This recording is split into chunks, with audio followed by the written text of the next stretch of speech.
Finishing with golf, PGA Tour in town for the 65th playing of the American Express, and given the Pro-Am style of this history-rich tournament, thought it'd be fun to chat with two of the top teachers in America, Brian Lebedevich and Joe Hallett, who work with both professional and amateur players.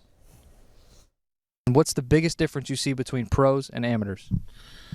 Well, definitely speed is going to be a big element. The men on the PGA Tour are going to be averaging somewhere between 115 to 125 miles per hour, where most amateurs can't generate that kind of clubhead speed.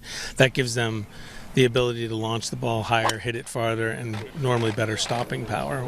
What you see during tour events, golf courses get firmer and faster, so the assets that are created through speed and the ability to control the ball better obviously plays in the advantage of the professional.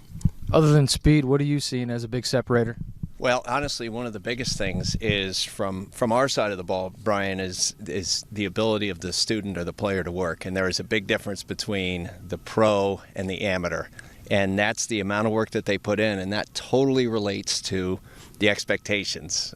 We did kind of a questionnaire, and it was kind of an interesting thing at our summit a few years back. Mike Malaska went along and he asked pros, and they said, "What are you working on?" They said, "I'm working on this." "Well, how long have you been working on that?" "About 3 months." "When do you think you'll have it?" "Probably about another 3 months. And to a T, amateurs would say, "Oh, I just learned this in a lesson and I've got it." So the minute you realize, hey, the work and your expectations go together, it takes longer to get better than you think it does. So how come I can do that with my 7-iron, but I can't do it with the wedge? When you're assessing, when you're teaching, what is kind of the first thing you look for with an amateur player?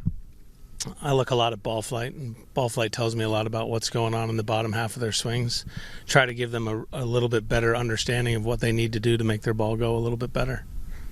Ball flight and ball contact is huge, the way that the amateur is connecting with the shot. And you can kind of hear that in your ears. It's either a click, a thud, or a smash, and we're all hoping for the smash. So if you kind of know what side of that they're on, it's either a little too thin or a little too heavy. Get it back so they make good contact, and then they got a chance of really doing what they need to do. There you go. Ooh. Brian does have, on top of the Traeger, he does have an amazing short game. He seriously does.